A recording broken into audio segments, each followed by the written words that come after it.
Samantala, mga kausap po natin ngayon si DSWD Secretary Dinky Soliman. Live po sa ating studio. Good morning po, Secretary. Magandang umaga naman sa inyo, Igan at Rhea, at sa inyo pong mga tagapanood at tagapakinig. Kaya namin kayo ngayon lang kinausap, pinakita namin. Hindi nyo na kasi inikot namin yung mga lugar at para kayo na po mismo yung makakita. Okay, kamusta na ho yung ating pagbabantay sa mga lugar na inireport po namin? Well, tuloy-tuloy ang pakikipag-ugnayan namin sa lokal na pamahalaan. Nakita naman yon na aktibo ang mga gobernador at ang Provincial Disaster Risk Reduction Management Council. Pero Igan at Rhea, ay gusto ko lang ibigay ang kabuuan kasi itong Habagat at Simaring ay nagsama. So, ang rehiyon na apektado is National Capital Region, CAR, Regions 1, 2, Regions 1, 3, 4A, 4B. At ang kabuuan pong apektadong mga pamilya ay 125,024. Kaya 601,114 na po ang apektado. Pero ang nasa loob ng evacuation centers ay 40,740 na tao or 9,153 na pamilya. Yung iba, nakikitira. Ang pinaka-apektado, gaya na rin sa pinakita ninyo, ay sa Region 4A, kung saan ang Cavite at saka ang Laguna ang pinaka-apektado. At dito po sa ating pakikipag-ugnayan, talagang ang pinakamarami pong naapektuhan ay Laguna. Yung huli nating nakita. Mga 27 evacuation centers pa ang nandun na 11,446 katao ang ating pinaglilingkuran at ang Cavite ang kasunod, 32 evacuation, pinakamarami pala ang Cavite, 32 evacuation centers and 27 sa Laguna. Nasa state of calamity ng Cavite. Oo. Tapos tayo po ay meron ding tinutulungan sa Mimaropa, sa Abra de Ilog, sa Barangay Wawa, sa Sablayan, at yan po ay parehong nasa Occidental Mindoro.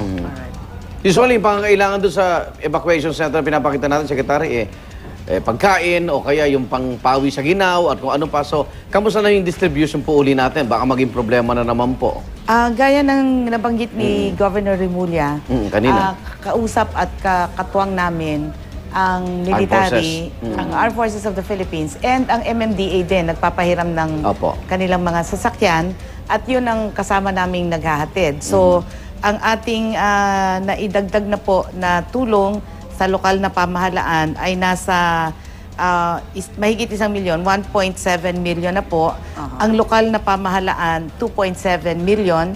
At may mga NGOs na nakatulong.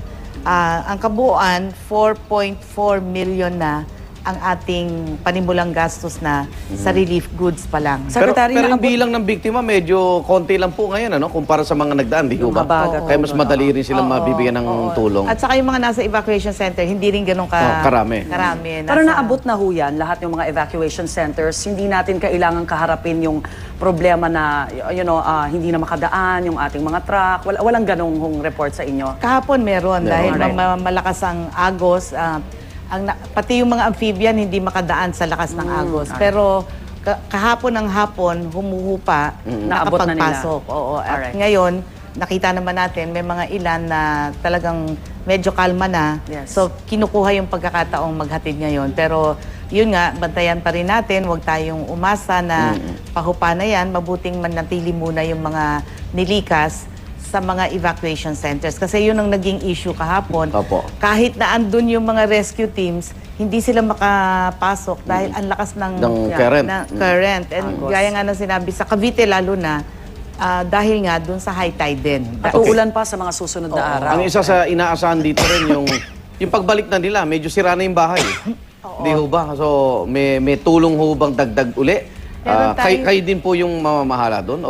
Makikipag-ugnayan po tayo sa lokal na pamahalaan, pero meron tayong emergency shelter assistance para sa partially damaged and core shelter, tatayo ng bahay. Pero, gaya ng sinabi ni Governor Remulla kanina, aalisin na. Yung mga nasa danger zones, hindi na po natin pababalikin. Gaya ng sinabi nung Lola, hirap na hirap sila, nawala lahat. sa binyan. Oo. Eh di, sayang din yung ipupundar mo, di ba, na matatangay lang ng tubig baha.